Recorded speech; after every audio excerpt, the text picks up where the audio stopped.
মাননীয় স্পিকার, আমাদের মাননীয় সংসদ সদস্য যে কথাগুলি বললেন, আমি খুবই আশান্বিত হচ্ছি যে একজন জনপ্রতিনিধি হিসাবে উনি এ বিষয়ে সচেতন এবং পরিবেশ কিভাবে ক্ষতিগ্রস্ত হচ্ছে সেই বিষয়টি তিনি তুলে ধরেছেন। ইতিমধ্যেই তিনি নিশ্চয়ই অবগত আছেন যে আমরা 100 দিনের একটি কর্মসূচি গ্রহণ করেছি এবং সেখানে আমরা যেই ইট ভাটাগুলো সবচেয়ে বেশি দূষণের জন্য দায়ী, অর্থাৎ 120 ফিট যেখানে চিমনিগুলো আছে, স্থায়ী চিমনি, সেগুলিকে আমরা টার্গেট করেছি। তবে শুধু মাননীয় স্পিকার ইট ভাটা বন্ধ করা বা সেদিকে ঘুরিয়ে দেওয়া কিন্তু সমস্যার সমাধান না।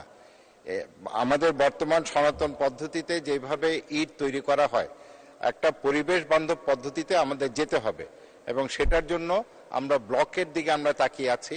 আমরা যে 500টি ইট ভাটা প্রাথমিকভাবে চিহ্নিত করেছি, সেখানে প্রতিটি ইট ভাটা গড়ে 50 লক্ষ ইট বছরে উৎপাদন করে, অর্থাৎ 250 কোটি। আর বর্তমানে আমার ব্লকের যে সক্ষমতা আছে ব্লক তৈরি করার, সেটা হচ্ছে প্রায় 300 কোটি।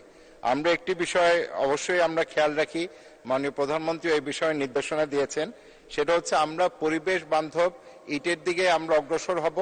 তবে বর্তমানে যে ইটভাটাগুলো আছে সেগুলিকে আমরা পরিকল্পিতভাবে বন্ধ করব, যেন উন্নয়ন কাজ ব্যাহত না হয় এবং ইটের দাম যেন বেড়ে না যায়। তবে আমরা আশাবাদী যে আগামী 1-2 বছরের মধ্যেই আমরা যে ব্লকের দিকে আমরা যে যাচ্ছি সেই কাজটি আমরা আরো দ্রুত করতে পারবো এবং এই ক্ষেত্রে সকল মাননীয় সংসদ সদস্যদের সহযোগিতা আমি চাচ্ছি।